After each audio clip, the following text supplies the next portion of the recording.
This Plenum-rated hook and loop meets the requirements, regulations to be used for wire and cable management above a ceiling or below a raised floor.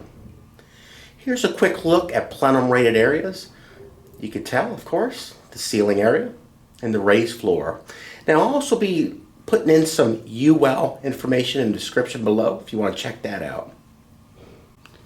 Now this is offered only in this cranberry color. And if you're not familiar with this cranberry color, I think it probably started in the late 90s. I think Panda was pretty hot with this color for their plenum ties.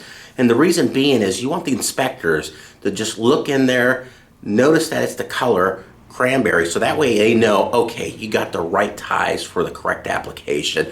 Now, there are some other items on the market where they're plenum rated as far as the ties and the Velcro, but it's not the cranberry color. I would just stick to this color because that has, I've seen guys install, you know, for example, some plastic J-hooks are plenum rated, but the inspectors see that they're black, they're not cranberry, then it's a lot of work for contractors to go.